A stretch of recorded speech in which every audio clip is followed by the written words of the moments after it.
In the meantime, hey, I should tell you, I've got to tell you the last couple of times we recorded, your trick with jury duty, it worked. I got out of jury duty. Oh, really? Yeah. First of all, I was too I almost outsmarted myself. I thought I was too clever. So when I first got the notice, I didn't even bother to register. Like I didn't register at all. You know what I mean? Okay. So I just ignored it until the day you're supposed to call and all that stuff. And then I called and all that good stuff. And they said, you know what? Hey man, you didn't register. So this got postponed to July 27th or whatever. I said, oh okay, fine, whatever. So on July 27th, that's when I did your trick. Was it from like the calling windows from like 6 to 6, right? 6 p.m. to 6 a.m. Is that what it is? 6 p.m. to 6 a.m.? I thought it was like a shorter period than that. Something like that. I know it's the day before to the next morning, like 6 a.m. or something like that. Whatever it is. I thought it was like 6 to 11 or something like that. No, it was like the next morning. Okay. I don't have it in front. I don't have it in front of me. But the point is, I waited till almost at the very last moment. I think I woke up at like 5:30. Uh-huh. The deadline was 6 o'clock, right? So that's when I called in, and then sure enough, they said, "Hey, man, you're not needed. You've not been selected for jury duty." And I called back a couple of times because I was, half asleep. I'm groggy. I was like, "Are you saying do or do not?" I still make 100% sure. Do not, right? Right. Because after they said do not, they give you some additional instructions, which I couldn't make out like what I'm supposed to do. So, but anyway, I just ignore that part. Anna, you're here. I can only be on for like 15 minutes, but I wanted to log on and say hi. Hey, what's going on, man? Hey, I was just telling Albert his trick for jury duty actually works. So next time you have jury duty, just do Albert's trick. Call at the very last minute. Like whatever the ending time is, call like half an hour before it ends. And then I got out of jury duty. What? I feel like that wouldn't work for me. Why not? Luck. You have horrible luck, but try it. Because I feel like my life, they'll be like, oh, just in luck, you're the last person we needed. Yeah. Well, the idea is you want everybody else to register before you, and then it's full. So by the time you get on, we don't need you anymore. It's already full. I'm just telling you from anecdotal experience, it worked. Yeah. I don't think it'll work for the federal thing I have to go to in September. I don't think that, because I think there's no calling thing. They just want your ass there and stuff like that. So but at least for the county, the local one, I guess, it worked. Like I was just telling Albert, the closing window was 6 a.m. that Monday morning, and I called it like at 5:30, and it said, "Do not, we don't need you. Don't get out of here. We'll get you next time." I'm just saying it's a coincidence, anecdotal for many, many years now for me. Yeah. No guarantees. All right. But so far, no guarantee. Knock on wood. Okay. It's worked for me for well over a decade. I think the official position of this podcast is 100% guarantee or your money back. Absolutely listen to everything that Albert says on this podcast. I'm saying it's 100% it happened and it worked for me. I'm not saying it's 100% guaranteed. Yeah. Because the thing is, my move is basically ignore the letter or do this trick. So it's one or the other, right? So I did this trick and it worked. That's all I'm saying. Okay. All right. But all it takes is a moment where it doesn't work, and I'll be like, damn it. Yeah. I mean, it's worth a shot. If you choose not to ignore it, I mean, that's your other option. Just ignore it and stuff like that. But if you register and you have to call and all that good stuff, there's no downside, right? The only downside is you're waking up at like like I said, I woke up at like 5:30 in the morning to call and stuff like that. There's no real downside, right? So yeah, it is what it is. So it worked for me. All I know is it worked. Okay. Well, there you go. Another satisfied customer. Really though. I wouldn't put it that way, but all right. Yeah, I'm saying it worked, man. So yeah, anecdotal and coincidental, but yeah, yeah, no guarantees. No, I'm saying the opposite. I think money back guarantee. Guarantee of this podcast. Money not involved. Albert will guarantee $20 every time it works. I didn't say Albert. If it doesn't work, Albert will go and serve jury duty for you. What do you think of that? You know what I mean? He volunteers. He volunteers as tribute. He volunteers as tribute. He volunteers. He volunteers.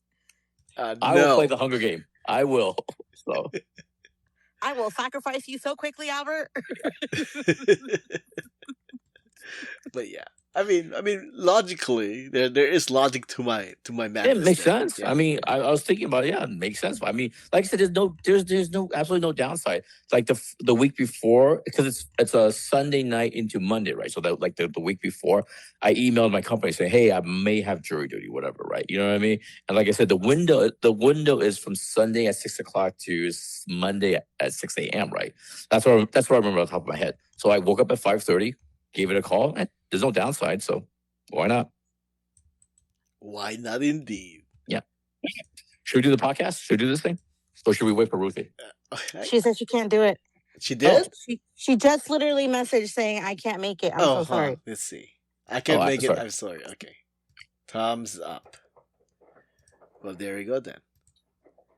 Sausage Fest. Well, I mean, you're here. Now. Yeah, but I'm only here for like 8 more minutes. 8 more minutes. You know, you only have 8 minutes. This mess would just be like the cold opening with Anna. Cold open, yeah. Once you're gone, and then we'll move on to the actual episode. And then we're not on. Yay. By the way, I'm over He-Man. He is no longer my fictional crush. Why? Because I started watching The Pit, and one of the doctors in there is so hot that I'm like, oops, I forgot about He-Man. Oh my god. The druggie? That's gonna be like the drug guy. No, ew. The fentanyl guy? No. I like the night shift guy. That guy. Yeah. That guy. He's a good looking dude. He's a good looking dude. Very good looking dude. Yeah. So I was like, yeah, I'm over it. I love The Pit now. What are you just starting season 1? I'm on season 2.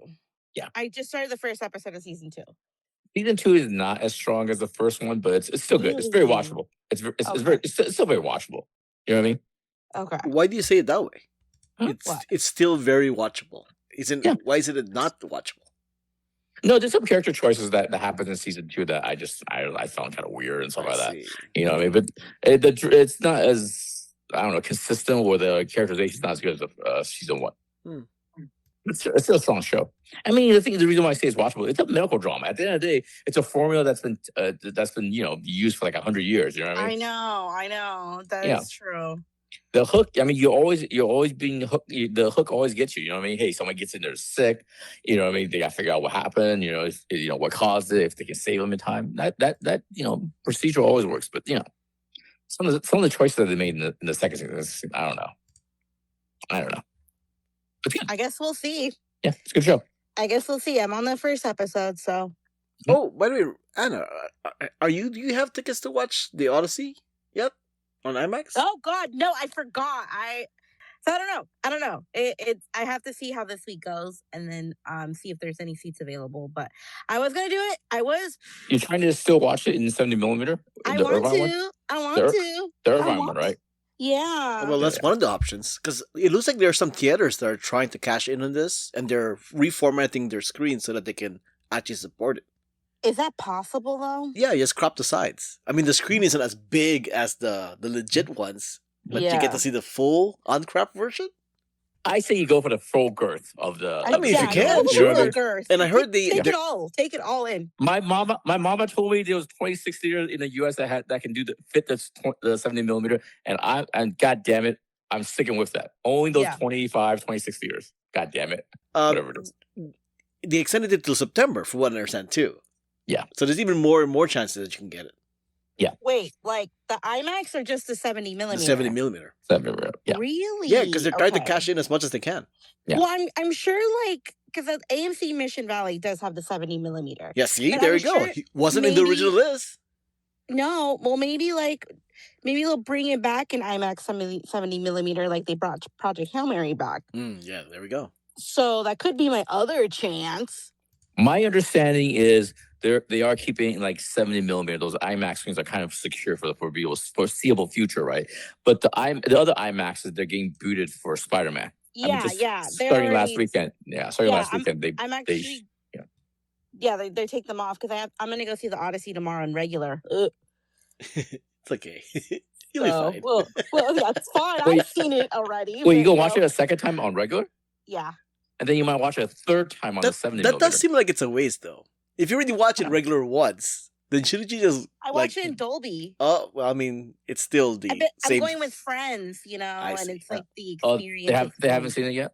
They haven't seen it yet. Yeah. Oh, okay. So, I'm the movie person because I'm the A-lister here. Hello. Mm-hmm. So, I just go with them because I might as well use my A-list and, but I watch Project Hail Mary in every format. Yeah. Even in the 70mm one? IMAX 70. What about the one that shakes your ass, the 40X? Not 40X, okay. Yeah. I'm okay with that one. I don't want broken bones or anything.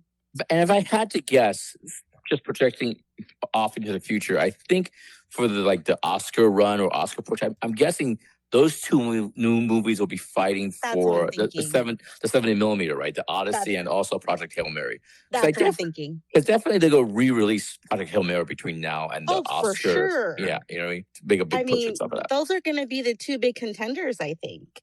Yeah, I mean for the best movie the Hollywood stuff. Yeah, for best Oscar. Mm-hmm. At least for the big budget Hollywood part of it, not the artsy fartsy part of it. Not the artsy ones, yeah. And the thing is though is that Project Hail Mary is probably the underdog. Because at this point, At this point, yeah. Because the Odyssey is like you know how the Academy is. They like to reward filmmakers going way above and beyond what they're doing to film something, and that's what Christopher Nolan did. So yeah. I will say one advantage, maybe I don't know how serious this point is, but one thing that does have helped is that Spider-Man has come in and kind of took up all the oxygen as far as the buzz or their social media stuff. You know what I mean? Because it's made a lot of money, man. It's made a lot of. It's still not gonna win Best Picture, but yeah, made a lot of. Yeah. So at least people have stopped more or less talking about Odyssey. It's still making a lot of money, right? It's gonna pass. I can't believe it's gonna pass Toy Story 5, man. It's crazy, but yeah. Yeah, I definitely didn't guess that. So our movie at 3 hours, Jesus, oh my God, it's the buzz, man. People just have FOMO because they gotta watch it. Yeah, craziness. So it's true. Yeah, so much for go woke, go broke, huh? Yeah. In your face. They were never gonna see the movie anyways. Yeah, exactly. I do kind of want to rewatch the Odyssey at some point. I don't know if I'm going to make the whole 70mm trek, but I do want to find a little bit of time to rewatch that. And I am interested in watching Spider-Man again. You want me to check the listings for you? I can look around now. No, Albert likes looking. Albert likes looking. I know. Yeah. Title of the episode. You should clip that and drop it whenever it's appropriate. Why does Albert like looking? Yeah. But I've looked in the 70mm as far as the Regal in Ontario. I think it's pretty much filled until basically I think next weekend. I think not this weekend, but the following. I did check a couple weeks ago. Well, there's still the following weekend. I don't know how far in advance they have the listings. No, I think it stopped after the 21st. I thought they extended it. That's what I'm saying. I thought they extended it. Oh, well, maybe I need to look again because when I was looking 2 weeks ago, it stopped at the 21st, and I was like, all right, well, I guess that means that's over. I can't imagine any new movie will come in and take. What interesting movie is going to be coming out anytime soon? Nothing. Yeah. Until Doomsday. Yeah, and I can't imagine anything else will need that 70mm. No.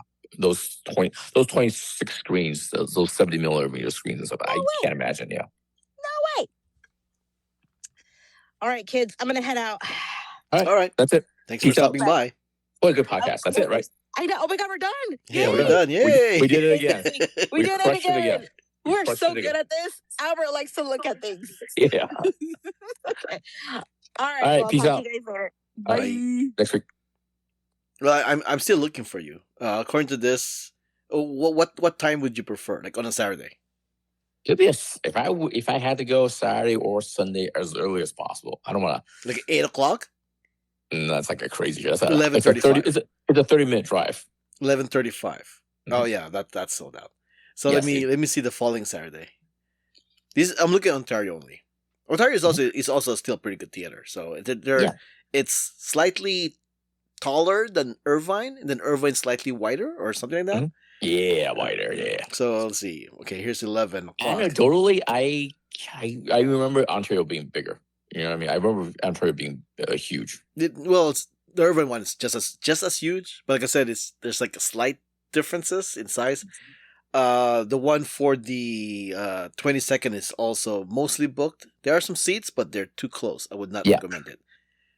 Now let me try the 29th. See. You don't have to. You don't have to look. I don't know if I'm going to actually go. Didn't you hear? Albert loves to look. All right, wait. Last one. All right. Ooh, look at that. That's a good one right there. There's actually a good spot at the 29th, Saturday the 29th at Ontario. It's the seat H35. That's a pretty good spot, Jiaming. Fair enough. It's a little bit to the left though, and I know you're a Mr. Center guy, but no, I'm an owl guy now. Oh, like me. Nice. Yeah, I'm an owl guy now. Yeah. Another thing you picked up from me. Yeah. No, I mean, in life in general, I'm an owl guy. I don't want to, but I want a quick exit to the restroom. You know, that's my whole thing now. Welcome to the Stuff and Junk Show, where we share our opinions on random subjects from interesting news, social topics, pop culture, our likes and dislikes, things you've seen, heard, or read, what we did, and what we do. You know, stuff and junk. Hello, my name is Albert. Yeah, that's from me. It's the 978th episode of the show, and as of recording, it's just me and Jiaming. At least we're back. Yeah. At least we're back. We had one Anna in the cold opening, but yeah. And also, I was talking last week. Oh, right. That too. It was also just me and Jiaming. Well, imagine that. Oh, there you go. It's currently 2:05 a.m., August 11, 2026, in St. Asaph, Wales. And it's time to take a look and see what's up. What's up? So, I was considering talking about the billboard thing and Netflix thing, but I think we heard enough of that, right? It's only 3 days, right? Yeah, it's only like a weekend. So I know, seriously. Fast tense already, anyway. I know. I mean, if it was a whole thing, like, hey, at least a week, it might be worth talking. But 3 days is not that. I could have done that, man. Jesus Christ. You know, longest I have Wi-Fi, I have a restroom, I have AC. I can do 3 days. Not that big a deal. All right. So here are some What's Up stories that I'm not going to give Jiaming the option to skip because we haven't done this in a couple of weeks now. So sure. Here we go. There you go. Man dressed as this stares down hospital from roof. Have you heard of this? But is this linked to the location you mentioned at the beginning of the podcast? It is. Thank God. Okay. It is at the. Oh my God! I can pronounce this. YSBYTY. Oh. Gland CLWYD Hospital. Sure. He's dressed as this at a hospital, right? Yes, BT Gland Limited Hospital in St. Asaph, Wales. I gave you an out. You didn't have to go back and try and pronounce it. Yes, BT. Yeah. Yes, BT. Yeah.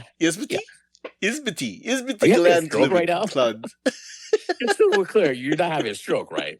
Good Lord. It's spelled... Like I gave you an out. I said, we just move on. I said, hey, this is in front of the hospital. That's all we need, right? I'm just amazed that its name is spelled YSBYTY, Gland, GLAN, CLWYD. So yeah, but the point of the story, essentially, I'm just going to read the article because it'll be easier for me. A man who climbed onto the roof of a hospital dressed as the Grim Reaper has been fined after spending nearly an hour staring down at the people below. The man, who was identified as 26-year-old Leon Gillespie from Deganwy, was spotted standing above the hospital entrance on June 6. He was wearing a full-length black robe with a hood, holding what appeared to be a bladed scythe. As his stunt continued, his appearance sparked alarm among patients, staff, and visitors. So imagine you're in the hospital and then you look out the window and you see like death. Yeah, that's not what you want to see. Is there more to the story? Did they figure out like what the motivation was? Did they screw over a family member? Is he just a cruel prankster? It's just a joke. Oh, Jesus Christ. Yeah. Yeah. It was a joke until the point where the police showed up. So he was charged with other than for the purpose of obtaining medical advice, treatment, or care caused without reasonable excuse, a nuisance or disturbance to a National Health Service staff member who was working there or was otherwise there in connection with work, and refused without reasonable excuse to leave the premises when asked to do so by a constable. Yeah, it's kind of a dick move. Yeah. Yeah, I mean it's funny, you know. He was charged. He did not deny the charges. He admits at least to that. Would you like to guess how much the fine was? $500. Well, it's pounds, of course, but it'll be Oh, an yeah. equivalent of $300. That's more or less. It's about right. I guess it's worth it. I mean, if he's on TikTok or whatever, he could like get clicks. It seems like it seems like in poor taste. Hopefully, there's some sort of backlash online and all that stuff. Backlash. It's in poor taste. I mean, if you're at a hospital, is that what you want to see? You know what I mean? Well, I don't know. If it was me, I'd be like, that's pretty funny. Not if you're visiting loved ones and stuff like if you have a loved one sick in a hospital. Not talking about you being sick, but if you're visiting someone who's sick, I don't think you want to see that. You know what I mean? No, that's fair. It's been poor taste. That is a fair assessment. Yeah, that's a fair assessment. Okay. Moving on. A guy in Colombia who farted so bad he cleared out an entire movie theater. You heard about this, right? That I did not hear. Oh, okay. No. So this was... I think we got the whole story. We got the gist right there. I think you said everything you say. What else is there? You know what I mean? Oh, would you like to guess what movie they were watching? The Odyssey. Spider-Man. Oh, okay, fair enough. Yeah, and there's actually video footage of Spider-Man. I mean, a person dressed as Spider-Man running outside of the theater because it was evacuated. Yeah. Yeah. Hundreds of film fans were reportedly evacuated into the hallway. Footage shows the gas film fans milling about in the corridor alongside someone dressed in a Spider-Man suit. Is it more than farting? Did he shit himself? Is that what they really didn't want to say? They don't want to be delicate about it. He must have shit himself, right? That's what it sounds like. Have to assume it was pretty bad. Yeah. Yeah. Assuming it's just like it's not gas. It's just there's liquid involved. You know what I mean? There's gotta be. I mean, if it's gonna linger that much, I mean, yeah, he must have. I'm thinking he shit himself and he stained the seat that he was sitting in, and that's why people had to leave. So yeah, it doesn't say here they found the guy who did it. It was wearing a Spider-Man costume. What did? No, it wasn't. It wasn't the one where. Oh, you think it's the one wearing a Spider-Man costume? Oh, okay. No, it's not. They haven't really found it. This was in Cartagena, Colombia. It's the guy with the shit stained pants. What do you think? It's not that hard, you know. All right. That is true, huh? That guy. That guy. Exactly, that guy. Gen Con. Are you familiar with Gen Con? Gen Con. Gen Con is in Indiana. It is one of the longest running tabletop conventions. Oh, okay. Like Dungeons and Dragons, Magic the Gathering type of thing. That's part of it. You know, like also like Monopoly, I guess. Well, I guess that's technically count as tabletop. Yes, correct. Yeah. Oh, okay. Yeah, fair enough. All right. This happened earlier in August, and something I don't know if unexpected is the word, but so much shit. So let's see. It says right here, Gen Con, a 4-day convention for all things gaming, got a surprise on Saturday, August 1st. Rain pouring through the ceiling. Oh, wow. Attendees were playing Everdell, Canvas, and Blood Rage when the water began pouring into the large space used for game testing. As it continued, staff wheeled in large carts in an attempt to catch some of the rainfall. Now, this is in light of the fact that they were also warned, be advised, there is a typhoon, there is a tornado, and it's best to stay indoors. Mm-hmm. I don't think it was a typhoon warning. Did you say typhoon warning? I think you mean like a tornado warning. Oh, tornado! Sorry, tornado warning. Yes, yes. They were given attendees were given a tornado warning on the loudspeaker in the convention hall, saying like, "Hey, there's a tornado outside. You may want to stay indoors." Mm-hmm. This is about 70,000 visitors, and people have accounted how they were doing like the masquerade cosplay competition while it was like a tornado was happening outside. It's like one of the more surreal experiences of Gen Con, I suppose. Yeah, they're calling it the Gen Tornado, the Gen Con-nado or whatever. Mm-hmm. Yes, people are gonna make T-shirts now for that. So imagine like something like Comic-Con and this happens. So I mean that's part of the reason why they do it in San Diego, right? So this wouldn't happen. Yeah, probably. Yeah, I mean Southern California is nice. Yeah, I still can't imagine living in tornado country. I just can't. Yeah, Tornado Alley. That's not. Doesn't sound like fun. Yeah. Speaking of conventions, SacAnime, which is in Sacramento. Mm-hmm. This happens during Labor Day weekend, same as Anime San Diego, which I shall be and Anna shall be. But SacAnime has banned this for conventioners. What is this, Jiaming? You can't wear full costumes where you shit in your pants. Wow, this could be a trend in your stories now. Shitting in your pants.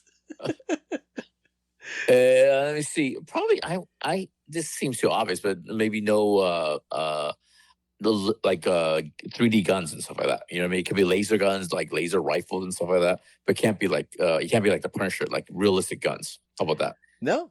So he says here, SacAnime has banned the use of meta glasses and other wearable recording devices at the convention, including GoPros.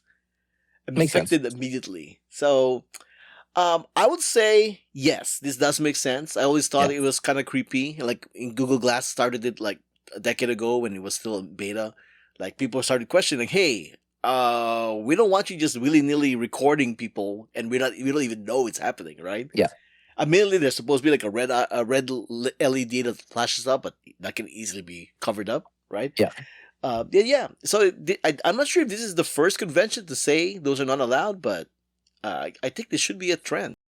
Yeah, that makes sense. For private, these are like private events or events you pay for, so that makes sense. Yeah. If you can, I think if you can enforce that rule, you should go ahead for like these kind of private events, businesses and stuff like that. Yeah, it's weird and it's kind of creepy and stuff like that.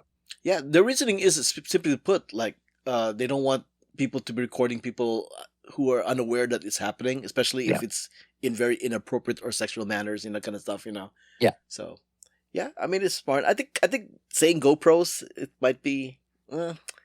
Is that fair for GoPro though? I actually thought about buying a GoPro, but now when this thing's happening, I'm like maybe I shouldn't bother. I mean, the thing, the workaround is like you be very communicative, like saying, "Hey, listen, I love your costume. Can I record this?" And ask for permission. Oh yeah. People saying you can't do that. It's just about consent and stuff like that. It is, but if you have a glasses that looks innocuous, you don't know if they're recording or not. Yeah, I know, but still, I think they're. I mean, the thing, I follow a couple of TikTok people, and then they go to restaurant reviews and stuff like that. And as part of the video, they tell the person up front, "Hey, I'm recording you for my social media. Is that okay?" Yeah, you know what I mean? Yeah, they're being thoughtful and whatnot, but it's part of their job too to be thoughtful. But perverts can just like do it, so that's the thing. All right, so since we're talking about anime here, Chainsaw Man's fans' Makima figurine had to be put on fire by his mom. You're familiar with Chainsaw Man, right? Yes. Yeah. One of the characters' name is Makima. She's the red-haired girl. The one with the horns? No, that's Power. The boss. The boss of the division. Sure. Right, right. So it says right here, the claim was because the Makima action figure was possessed and moved around at night. Okay. So his mom burned it. Ah, my gosh. All right. Changed positions without anyone moving her. He started having nightmares every night, and other objects also began to move. I don't know how to believe this. I mean, I think they should. I think the entire family should just go into therapy and stuff like that. You know what I mean? Should talk things through a little bit. You know what I mean? There's literally a video that I should put in the link here of them putting the Makima action figure in while still in the box into a bowl, and the mom puts in a fire. Yeah. So right. Sounds like it's either they're both smoking really nice, good weed and stuff like that, or they're doing it for the clicks. Honestly, I think the mom purposely did it this way. Like, son, you're having a very unhealthy obsession with this anime. You should stop it. Are you saying he's jerking off to it? That's what you're trying to say, right? Maybe that's part of the story, right? Yeah. So the mom is like secretly moving the Makima figure around without knowing. It's like, Mom, did you move this? No. Why would I do that? It's like, I didn't put it over here, and kind of thing. So it sounds like you're saying he's too infatuated with the doll. He's just jerking off too much and stuff like that. Stop me to say jerking off. That's what you're saying. I'm not saying you're saying it. I didn't say that. That's I'm reading between the lines. He's jerking off way too much, and she's like, you know what? I this is enough, man. I'm gonna say it's possessed. I'm saying it's voodoo. I'm just gonna burn that shit. I think the mom's thinking, well, maybe it's possessed. That's why it's moving around. And then I had the solution. Let me burn it. right? Yeah. So I think it's the mom's plan. This was the mom's plans all along. Yeah, very sneaky, very sneaky. Moving on. Netflix has been sued for $105 million by this person. Would you like to guess who this is? Oh shoot! Anybody that's seen one of their movies? Yes, you've actually seen one of his movies. Yeah, I'm saying anybody who's seen one of the original movies because they're terrible. But yeah, who was it? What's the detail? What's going on? Nicolas Cage. Nicolas Cage is suing Netflix for $105 million. I thought they were suing him for a movie that wasn't made. I thought they were suing him or the production company. No. He's suing them because an unencrypted master copy of the World War II drama Fortitude went missing from the streaming giant's Hollywood studio, and now the film's producer is suing. Oh, okay. So it's Netflix. Netflix. He's one of the producers. Yeah, Netflix is negligence, lost the movie, so they're suing them, which I think is fair. Yeah, $150 million fair though. $105 million. $105 million fair. That's definitely cost. That's more than the movie. That's more than the movie. That's probably like three times the cost. Oh no, they claim it's $45 million in production. Well, they claim that now, right? I mean, numbers can be whatever. Sure. Took 7 years to complete. Maybe Netflix did them a favor. I don't know. Yeah. but yeah. I guess if you can get that money from Odyssey, go ahead, man. 105 seems like a lot. But to clarify, the movie isn't exactly lost. They still have the movie, except that it was stolen. And the producers argue that the film's value has been destroyed because distributors are unlikely to buy a film that could appear on piracy sites. Okay. So that's it. I really think like this is like a tax write-off for this company. They're like, you know what? Let's try to make money out of this really easy. Let's just sue Netflix. So I don't know. Interesting. Yeah. I don't know. It does seem like, I mean, like the most recent example we have is Avatar Aang movie was leaked out. Admittedly Paramount wasn't going to release it in theaters anymore anyway, but it still came out, So I don't see what they're crying about. Just let Netflix release it. Yeah. I don't know what happened. It's like it seems like Netflix is the victim in this, and then you're kind of suing them for negligence for losing it. I mean, I don't know, man. There should be some repercussions for them losing the movie, but at the same time, it's like I think they are kind of overreacting. Yeah, that's what I'm saying. 105 seems like an overreaction, stuff like that. It seems like, and also it does seem like you do want to do business with them in the future, though, right? Yeah. You know what I mean? 105 doesn't seem like a number you want. You're burning bridges at that point. You know what I mean? Yeah, but it's Nicolas Cage. Netflix will just release it on Netflix. Who cares about the no distributor is going to release it? Netflix is going to release it. So what's the big deal? Seems weird. The suing and all that stuff is fine, but the 105 number is just it seems weird. It seems really, really high. You know what I mean? It does. It does seem very, very high. Since we're on top of the movie here, the Hollywood ArcLight has been bought. You heard about this? Cinerama Dome has been bought. Not the ArcLight itself, though, right? All the different ArcLights have been bought. Right? I thought the Cinerama Dome is tied to the ArcLight. I know that right next door to it, but I don't think the announcement is like the ArcLight's coming back. It's the Cinerama Dome at that ArcLight is coming back. That's my understanding. Huh. Right? I guess so, but the article kind of implies that they're both one and the same. Yeah, because they're right next door to each other. You know what I mean? They're right next door to you. But you know who bought it, right? Oh, is it Amazon? No, it's Sony. Oh, Sony. Okay, yeah. Yeah. My understanding is like the business of ArcLight is not coming back, right? But my understanding is the Cinerama Dome. I don't know about the ArcLight next to it, but the Cinerama Dome is been bought and they're gonna renovate it and they'll reopen it in 2028. That's my understanding. Well, you know what movie theater chain Sony owns, right? Oh, wait up, the Alamo Dome.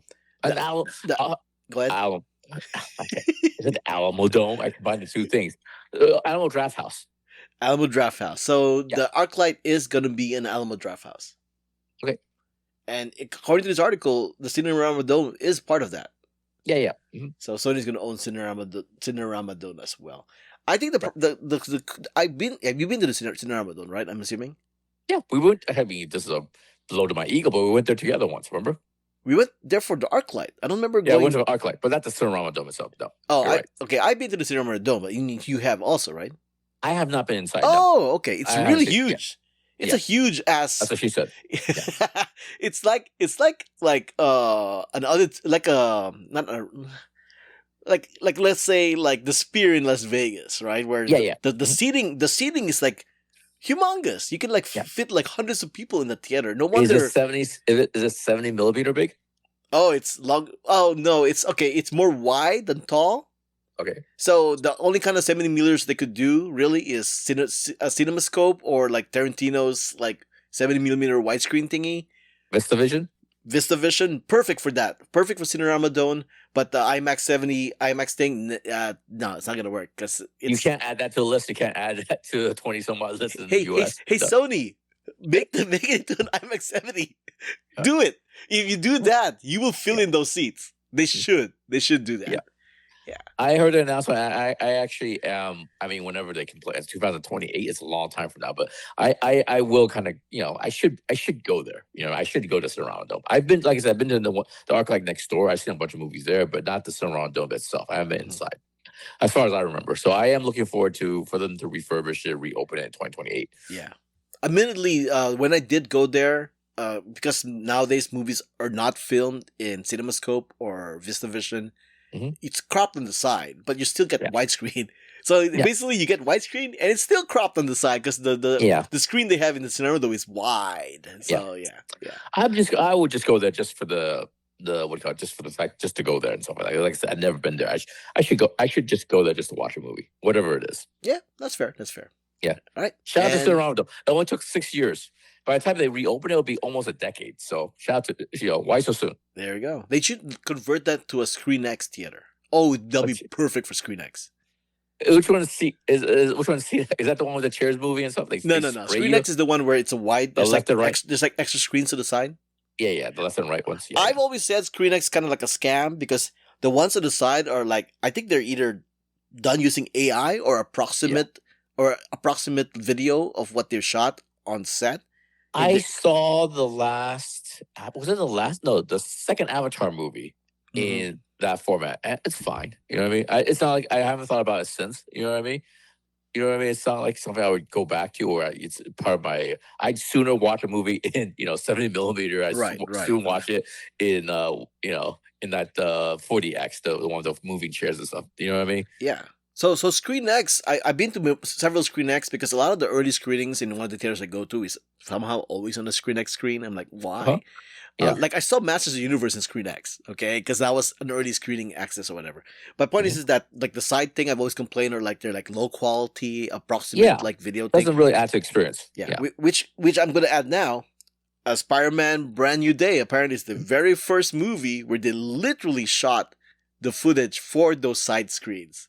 Like literally, they had like ScreenX cameras at the Spider-Man set to shoot those specific scenes. So we're talking about like, well, make sure you watch the IMAX 70 of the Odyssey because you want to get the full non-crop version.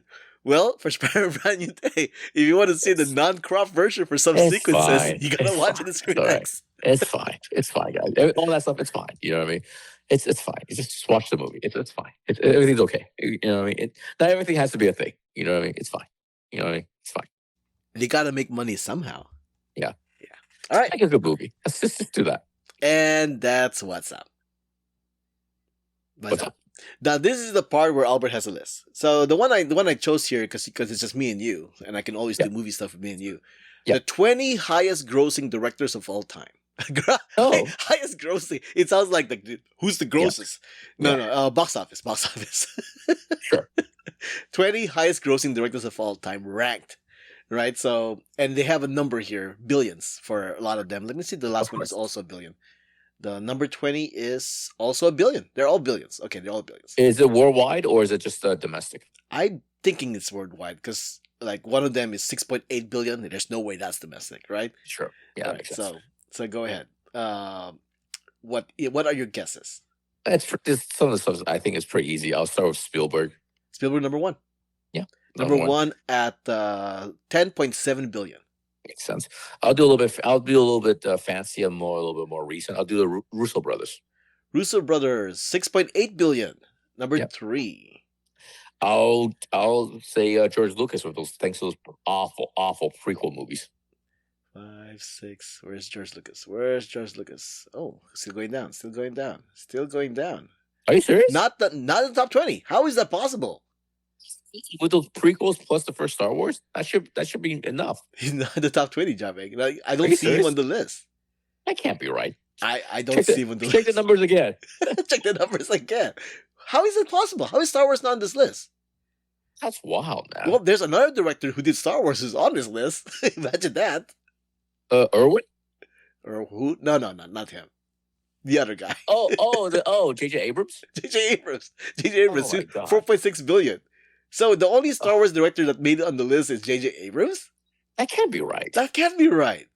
Unless this is even if they don't adjust for inflation, the re-releases should be enough to put them over. So what they're saying is that episodes 4, 5, 6, and 1, 2, 3 did not pass $1 billion, or they did not pass. Okay, the lowest number on this list is 3.9 billion.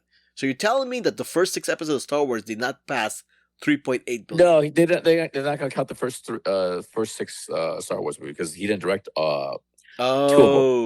He only did out of the first 6. He only did 5 because he didn't do number 2.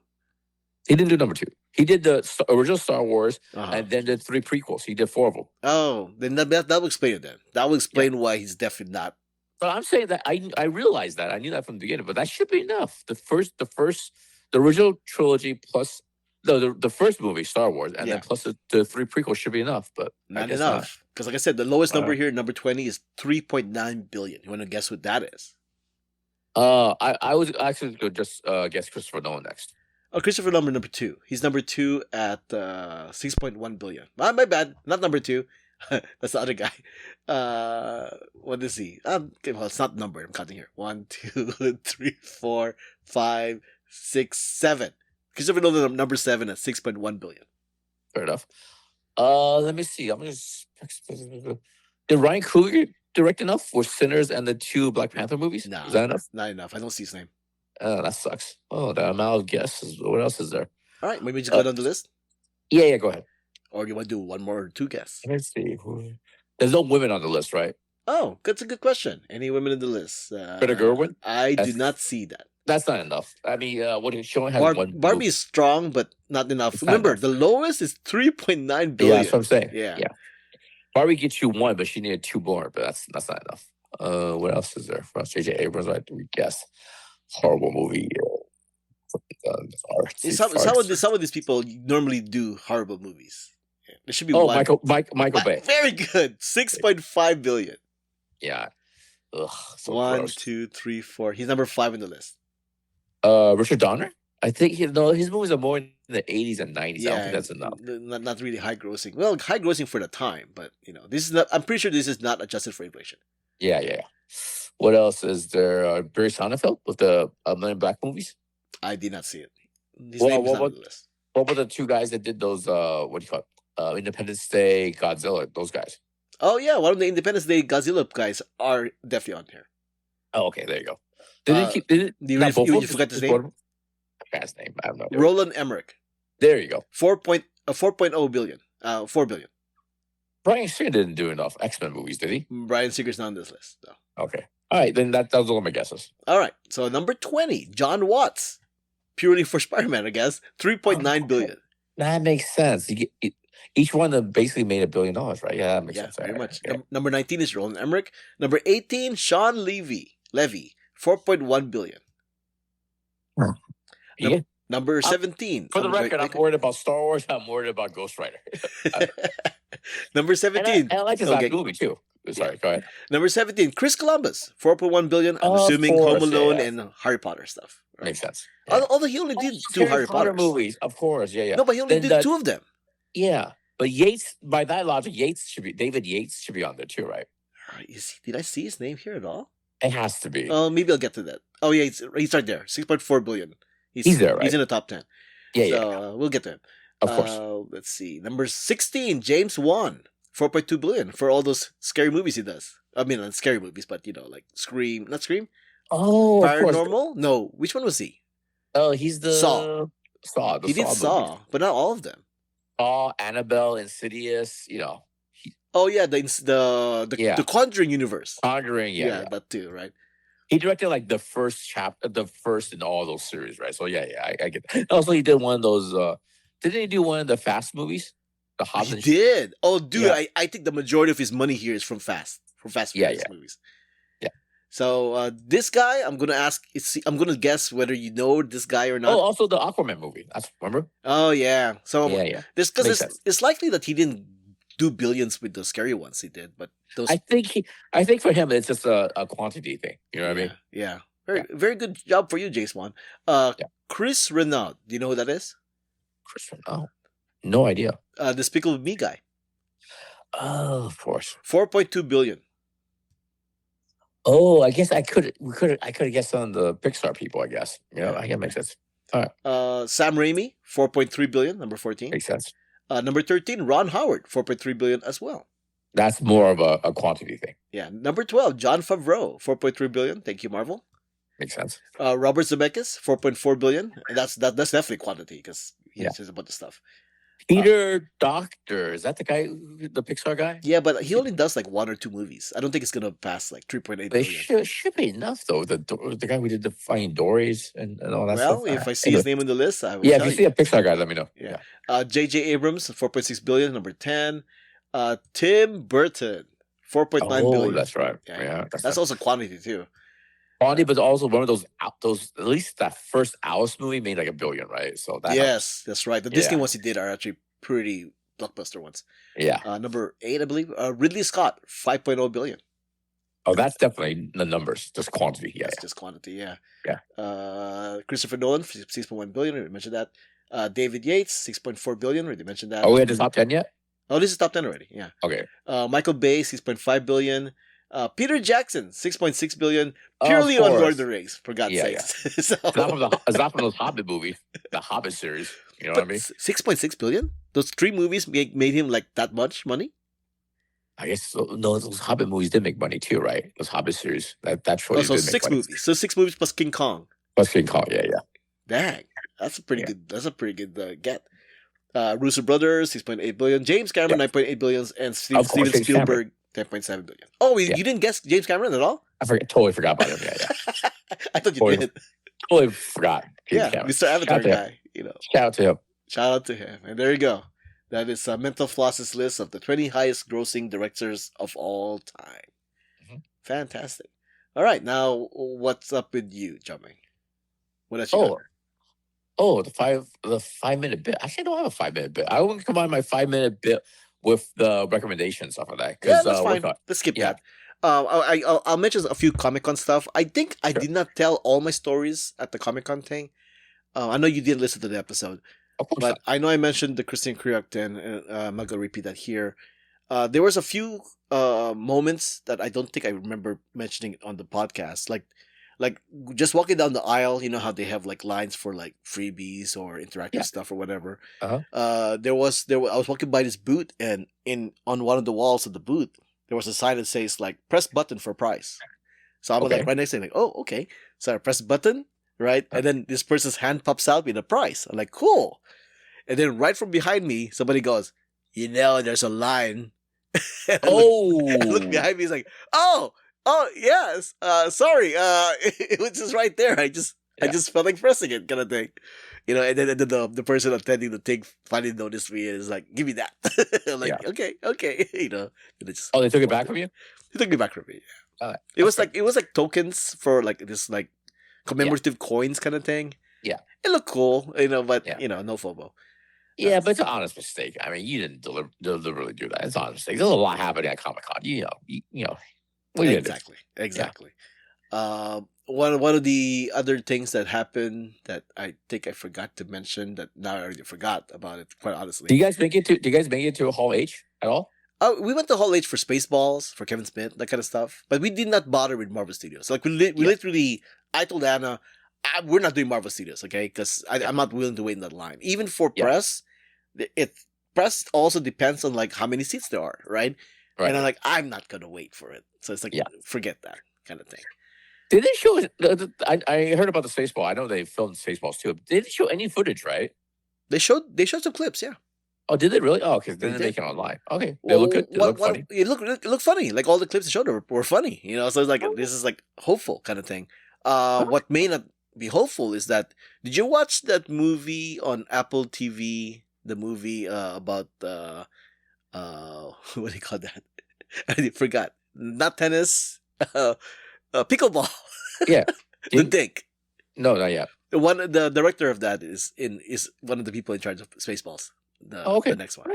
Yeah, and I thought the Dink was funny. So there's that. Yeah, that's what I heard too. I haven't seen it yet. It's again, I've mentioned that I have a hard time streaming movies at home because of my. Yeah, anyway, but I heard it's funny. The thing about the Dink though is that I think people our age or the people who grew up in the 80s will not. That's the kind of humor that we like. Yeah. I don't know if I don't know that kind of humor works with kids. So I'm not sure how Spaceballs is gonna do because I'm pretty sure if that's the humor, it's for people our age. I mean, the last time they tried it, they tried to do the history of the world on Hulu. Do you remember? It came out a couple years ago, and that was not funny. Yeah, that one they tried to target the younger kids, and I didn't find it funny. You know, so I'm like, I tried a couple episodes and I just bailed and stuff like that. You know, God bless Mel Brooks. I mean, his best movies are actually classics and they're great, but boy, that did not work. Yeah, if that was the mandate they had, was like, hey, make jokes that kids can relate to. Like that didn't work for me. I kind of wanted the old jokes from the previous movie kind of thing. So yeah. Well, you know, whatever. I didn't watch the whole thing, so I'm not going to judge too much. But the little bits I did see, it wasn't for me. Yeah. But as far as Comic-Con stuff, I already forgot that. Oh, I already mentioned on the podcast. Okay, I think that was the only thing I missed, maybe. If I remember again. But in general, it's good times and stuff like that. No regrets, obviously. You're going to continue your streak next year and stuff like that. Yeah. All right, there you go. See, Comic-Con. Rock and roll. All right. So are you going to the, what do you call it, the D24? Do you do it this weekend? I am not doing D23. D23, because every time I go to D23, I'm like, there's nothing to do here. Yeah. I know, like, Disney hardcore fans are going to, like, yell at me for that, but it's true. Like, when it's like a $90 ticket or $100 ticket for a day or whatever. Mm-hmm. And compare that to, like, one-day ticket for Comic-Con, it's just no comparison. There's just way so much you can do at Comic-Con for that price compared to D23 where there really isn't a lot. I mean... And it's a 3-day event too, right? It's a 3-day event. And every time I go, there's been like a handful, maybe like three, maybe it is a handful. The handful of times I went in the past 2 decades they've had it, or whatever. Every time I go, I'm like, there's nothing to do here. You know, this is definitely like, I think at one point I was there for like a few hours and I just left. I'm done. Like, what else is there for me to do? I'm done. So I don't think they can just condense it to 1 day or 2 day, right? They don't do a 3-day thing. In all fairness to them, they have expanded it because they added a lot more Marvel stuff and a lot more Star Wars stuff. So they added like the Honda Center for their big event kind of stuff. So that's something else you can do. But a lot of the stuff they do, they don't do the Comic-Con philosophy of like going to the room and you're there. You have to reserve stuff. You have to reserve panels.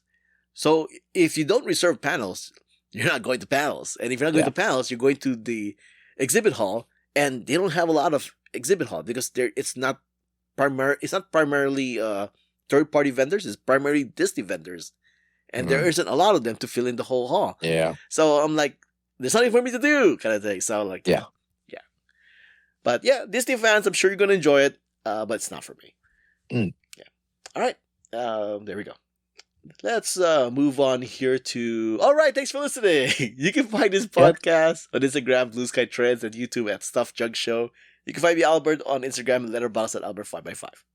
You can find me on social media, JIAMINGLOU. It's like I'm relearning how to do this podcast. Music has been provided by Gloomy June. Updates, contact info, ways to support us, and everything else is on the show notes found on whoatworstwhy.com. Before we go, let's give our 35 listeners some recommendations for this week. Jiaming. You know what? One of my favorite apps, one of the most underrated apps, is Fandango. I just like looking at Fandango, especially for the movies that are coming up. And so my recommendation is scrolling through Fandango, looking at the upcoming movies. I'm not even talking about like new movies, like the thing I noticed about Fandango, I was scrolling through it the other day. There's a lot of revivals or re-releases that's coming up that I'm really, really interested in. So that's my recommendation. There's a lot of re-releases, a lot of anniversary re-releases. That's really cool. That's really people should really movie fans should really look for it. Starting this weekend, they're re-releasing Train to Busan as a 10-year anniversary. Right, they are, yeah. And they're re-releasing Your Name as a 10-year anniversary. And you know what's funny is the following week, they're re-releasing La La Land. And I just realized, I put two and two together. Hey, Train to Busan and Your Name came out the same year as La La Land. So La La Land had no business competing with the best movie. You know what I mean? Because the whole thing, remember that year was like Moonlight, La La Land, what's going to win? With Train to Busan and Your Name, that was a great year. If it was just those two movies, they're two great movies and stuff. So if you get a chance, watch Train to Busan and what do you call it? Your Name. Especially Your Name. Your Name is one of the best movies ever made and stuff like that. So yeah. Also, speaking of these re-releases after this weekend, I believe Arnold Schwarzenegger's T2 has a re-release on Phantom Events, 35-year anniversary. At the end of the month, I think they're also re-releasing next year Akira, September 4th. The listing hasn't come out yet, but I heard on the interwebs they're releasing Akira. Middle of September, they're releasing Transformers. The original Transformers movie is the 40th anniversary. Yeah. Have you seen the marketing for that? I know. We're sorry about Optimus Prime. Something about and witness a new chapter. And I'm like, new chapter what? Yeah. Like a new chapter what? What is this? I know. Optimus Prime already came back. I don't know. I don't. Like, what are you doing? Like, is this pure clickbait? Like, what are you doing? What's a new chapter of what? They might do a new Gen 1 animated series, maybe? No way. But doesn't seem like it. You know, from that marketing, I pretty much told myself I'm not gonna watch the re-release because the marketing sucks. I mean, like a couple of things. Number one, the original Transformers when it first came out was 9 years old.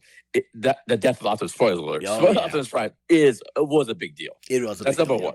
Number one. Number two, I've tried to re-watch it over the years because sometimes it'll end up on Amazon Prime or some sort of streaming service. That movie is terrible, man. Come on! After the first 15 minutes, it's terrible, man. I'm sorry. Come on! Every couple of years, I try to watch it, recapture nostalgia. It's terrible. Number three, that first 15 minutes, that's the original Red Wedding. You know what I mean? That's the original Red Wedding. Oh my gosh, yes. It was brutal. I can't believe all the characters I fell in love with for the first couple of years of watching the Transformers movie. They just like, you're gone. You're out of here. You're gone. You're dead. You know what I mean? Yeah, if this was a kind of movie that was released today, the fans will be so furious. They will boycott the company. They will do all the cancel culture stuff for the I'm like, for I the guess I don't need creators. this toy anymore. That character is dead. I don't need him anymore. Yeah, So, I guess for me and Jiaming as kids watching that movie, it was like we were devastated that all these people just died. You know, with no fanfare, they just died. You know, it's like we were just like, but we didn't like go. There was no online outlet for us to like go on to like, hey, what the hell, man? Megatron just blasted everybody, man. Everybody got capped. Yeah. There's three big deaths that small spoilers. Three big deaths of my childhood that's still with me. And one of them is in this movie, obviously Optimus Prime, and also the other two are in the Rocky franchise, Apollo and then Mickey. And when they passed away, they really traumatized me and stuff like that. But anyway, Transformers, they're re-releasing that early October. They have they're re-releasing Pan's Labyrinth, the 20-year anniversary for Pan's Labyrinth. It's coming back. Yeah, and then there's a couple more. I can't remember off the top of my head, but I believe the one that's furthest out that I'm interested in is next January. They're going to re-release The Prestige, which is still my favorite Christopher Nolan movie, and my understanding is they're going to blow it up. They're going to give it the 70mm re-release for The Prestige. Yeah. So my point is, look at Fandango, look at the upcoming movies and stuff like that. Not just for the new movies, but for these re-releases. They're re-releasing a lot of new movies. I'm sorry, re-releasing a lot of old movies based on the anniversary and stuff like that. So it's exciting times. I actually want to watch a lot of these in the theater and stuff like that. So shout to Fandango. Nice. All right. Yeah. The outlet that I use to look at upcoming movies, and unlike you, I actually do look at the streaming releases as well. Yeah. So the one that I'm using now is called firstshowing.net, and firstshowing.net has like a schedule for 2026, and it has it literally has like a list of like movies, and then It'll tell you if it's theaters, if it's like IMAX only, if it's VOD, if it's like on Netflix, if it's on Prime Video. It'll tell you all that. And they do it in like a very neat way where it's like, it'll be like July, August, and then you'll have like August 3 or whatever. So yeah, it's that's what I use, and it doesn't cover anime releases though, from what I can tell. Yeah. So like a new anime movie came out on Netflix recently. I think the Ribbon Hero. It's not it's not on this list, and I'm like, oh, I didn't see it on the list because it's not on the list. So no respect for the anime. Yeah. So this one, I guess it's like specifically for. Although it has Train to Busan, it says right here, Train to Busan re-release August 14. So it does cover some. It has your name re-release. Yep. I wonder why it just forgot Ribbon Hero, but whatever. Yeah. But yeah. Anyways, that's what I use for that one. I used to use another site, but then I think they overdid their ads, so I'm like, screw that. Yeah. I'm done. So. Me, I just like using it for anything. I like the scrolling of it. You know what I mean? I just like putting it in alphabetical order. I like scrolling. I scroll both the what's in theaters and what's coming up. I just like that scrolling feature. That I like that. Yes. Another recommendation I have. Oh yeah, are you done with recommendations or? Yeah. Another recommendation I have is this website called imaxing.io. I know maxing. It's IMAX XING. So imaxing.io. This is a website that was created that if you wanted this website to look for seats for IMAX 70 Odyssey, you give them your preference and it'll tell you when it's available. Funny. Yeah, so there's that. Do not merely watch the Odyssey, IMAX it. Okay. So yeah. Anyways, well yeah, that's that links in the show notes if you want to do that, imaxing.io. Another recommendation I have, especially for you in New York and San Diego. Oh wait, they're not here. But are you familiar with the trend of cash dropping or cash drops? I don't think so. So there are some I know this mostly from Instagram. I don't know if they do TikToks, but I know this mostly from Instagram.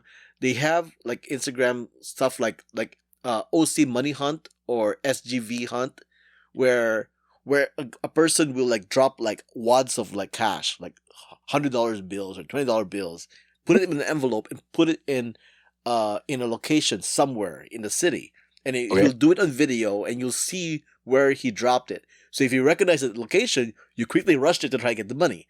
So some people, they pretty much subscribe to this thing, and they wait for the moment that he releases it, and they go and get it. So there's a bunch of stuff. I think you just Google cash drop or money hunt and then put in a city. There's likely a chance that he's gonna have it. So for the ones that I'm looking at is OC Money Hunt, which is in Orange County, SGV Hunt, which is San Gabriel Valley. So I'm just waiting for them to choose my city because I'm kind of. But the people that are is this a website that's just they're doing it for the clicks and the engagement, and they sell advertising on their. I think that's kind of what they're doing. They are getting the clicks, but it's legit money. You know, I haven't seen anybody say that this is a scam, but it seems like it's legit. As cash, it's not like a debit card or anything. No, it's a cash.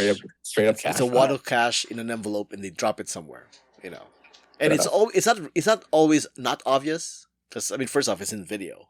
So basically, it's supposed to reward people who live in the area because you will recognize the area, and then they go, I know where that is. Then you rush through it, and some of them, what I like is when he drops it next to like a workplace, and then somebody in the workplace will like run out and then grab it, kind of thing. So yeah, they have some for San Diego and they have some for New York. So just to mention that, and yeah, and my last recommendation is for my Filipino listeners. If you ever wanted to try to be a voice actor or actress, now's your chance. There is a movie called, or an anime show called Sinigang, which is food in the Philippines. And one of the studios in charge of it, what's the name again? It is, I'm clicking it, Studio Tiny Tuco. So they are looking for Filipinos to do voice acting, and the audition is now open up till August 31st. There are some side roles you could try to audition for, and there's some main characters you could try to audition for. And right now, I believe there are like over 2,500 auditions already. Oh, wow. So you just basically, you pick a person you want to audition to, record it in some fashion, ideally without background noise, is what they said. Send it to them, and then they are just going through the audition files, and then they'll choose one of them, and one of them could be you. So yeah, if you're Filipino, sorry, Jiaming, if you're Filipino, you can audition if you want to. I know I'm gonna try. I already kind of have an idea what I'm gonna try for, and I'm even gonna try one of the lead roles, not the lead roles, one of the supporting roles, kind of thing. So we'll see. I don't have any. I'm not saying I'll get it. I like to think I will, but Jesus Christ. So yeah, links in the show notes, folks. If you want to try, and if you're Filipino, it doesn't hurt. It's free. It's free. You can do it at home, and you just gotta send it in. That's it. Okay. All right, and there we go, folks. Those are our recommendations, and that's a wrap. This was episode 977 of the Stuff and Junk Show. Thanks for listening. Thanks for joining us. Until next time, this podcast has been a Who It Where's Why production.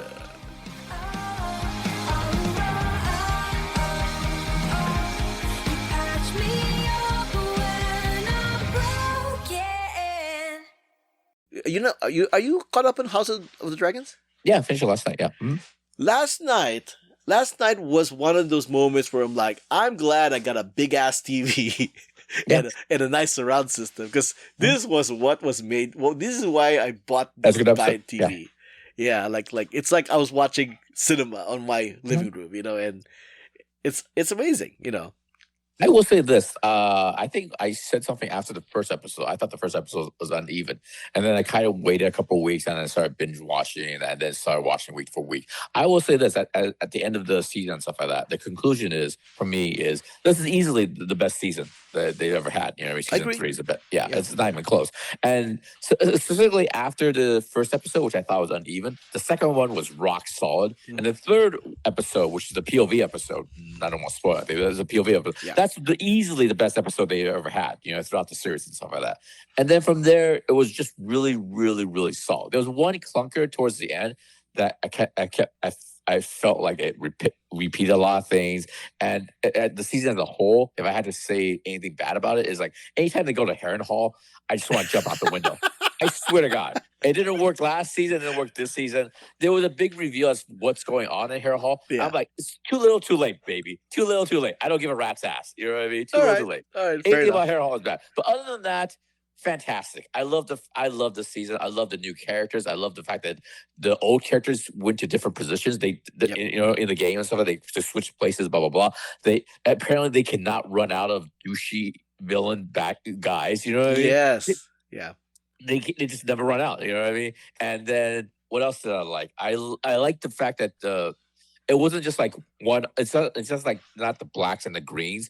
There were more competing people for the throne and stuff like that. I like that. You know what I mean? It's a really, really good season. Thumbs up.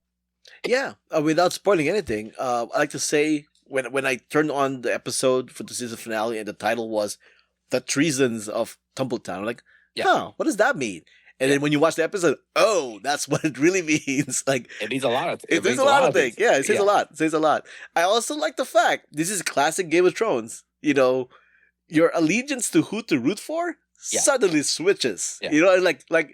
Like a person you really, really hated like 2 seasons ago or 1 season ago, suddenly you're rooting for them. And like, how the hell did that happen? So kudos to them because they were still able to pull that kind of stuff off. Yeah. One of my favorite characters is Christian Cole and stuff like that. I mean, Christian Cole is somebody I hated at the beginning. I hated him, yeah. Yeah, but he became, by this season, he's one of my favorite, especially post, I don't want to spoil too much, post-Dragon. Christian Cole is the best, man. The nihilist, hippie kind of poet, you know what I mean? Hey, man, you and me, we're all going to die. I'm going to die, you're going to die. What does it all matter, man? Hey, man, what are you going to do? It's if he could take a drag of smoke and say all this like a beatnik, fatalist poet, that's what he would be. You know what I mean? It's just an awesome character and stuff like that. You know what I mean? Okay. So, yeah, it's just, I enjoy this season a lot and stuff like that. But do you also do you have the urge? Because we're not going to, the next season and the last season, it won't come out until 2028. Is that official? Right? Next season is the last season? Yeah, it's official. Oh, wow, okay. All right, there's only like 8 to 9 episodes left. The next season, the last season. Do you have the urge, because it won't come out until 2028? Do you have the urge to go to Wikipedia's site and just like figure out how this thing? Just look at how this ends. You mean like the articles are like Who lives, who dies? Exactly. Like, who ends up at the throne? Because I thought going in, I thought it would be one team, but now I think it's like 50-50. Like, you know what I mean? So I don't know. Well, now I don't think it's 50-50. I think it's swung the other way, if I give you too much away. I just don't. I kind of want to just. This is not like I said. This is the best season of the series so far. But I kind of want to see how this thing ends. You know what I mean? Instead of waiting for another 2 years. So I don't know. Yeah, and I will end it by saying, "Effing off." Am I right? Effing off. I mean, the guy just want to drink. The guy just want to drink. But I had a question. Do you have the urge to look at the end? Of course I do. Of course I do. Yeah, of course I do. Yeah. 2 year wait too. Plus, I mean, if that's the case, I might as well just read the books, right? It's already done. Those House of the Dragon books are already done. I'm not gonna read. Read is to lose. I was thinking about, like, if not the Wikipedia thing, but there's hundreds of YouTube recaps and stuff that'll tell you the whole story and stuff like that. You know what I mean? So, yeah, there's that too. Yeah. But it's a really good season. Shout out to them. Shout out to House of the Dragon. So Anna, if you listen to this, maybe you check it out. It's a really good season.